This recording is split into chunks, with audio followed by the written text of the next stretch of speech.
a todos. Somos la Bandina La Garrapía y ahí estamos encantados de estar en este quinto ciclo de conciertos Amosando. Estamos aquí presentando nuestro primer disco que se llama Esmesando.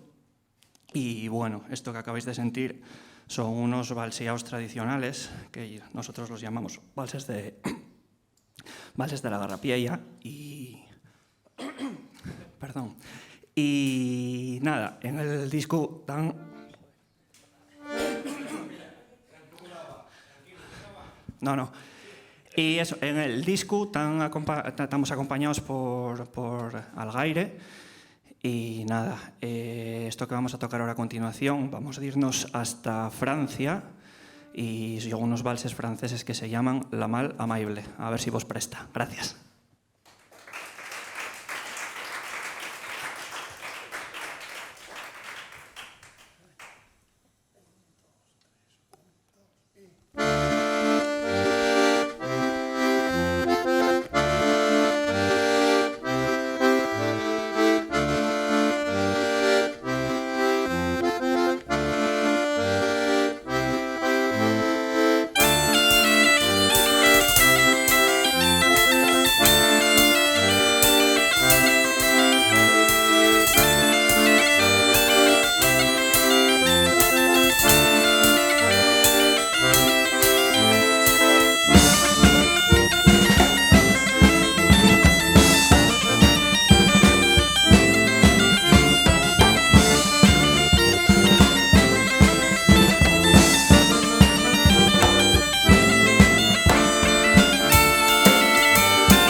Gracias. Bueno, vamos a tocar ya la última. No nos gustaría despedirnos sin agradecer a Xicu de Música Asturiana, a Rubén, a Javi Luege y su equipo por acogernos también.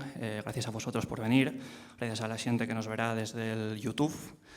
Y nada, lo dicho, somos La Garrapiella, somos Joan el Expósito, Fabián Fernández, Javi Menéndez, Juanín García Sergio, yo soy Adrián y lo dicho.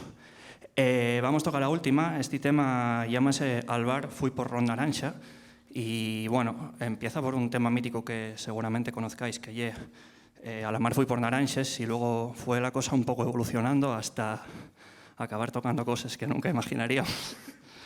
Así que nada, lo dicho, gracias a todos por venir y nos vemos en la próxima. Al bar fui por Ron Naranja.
Gracias.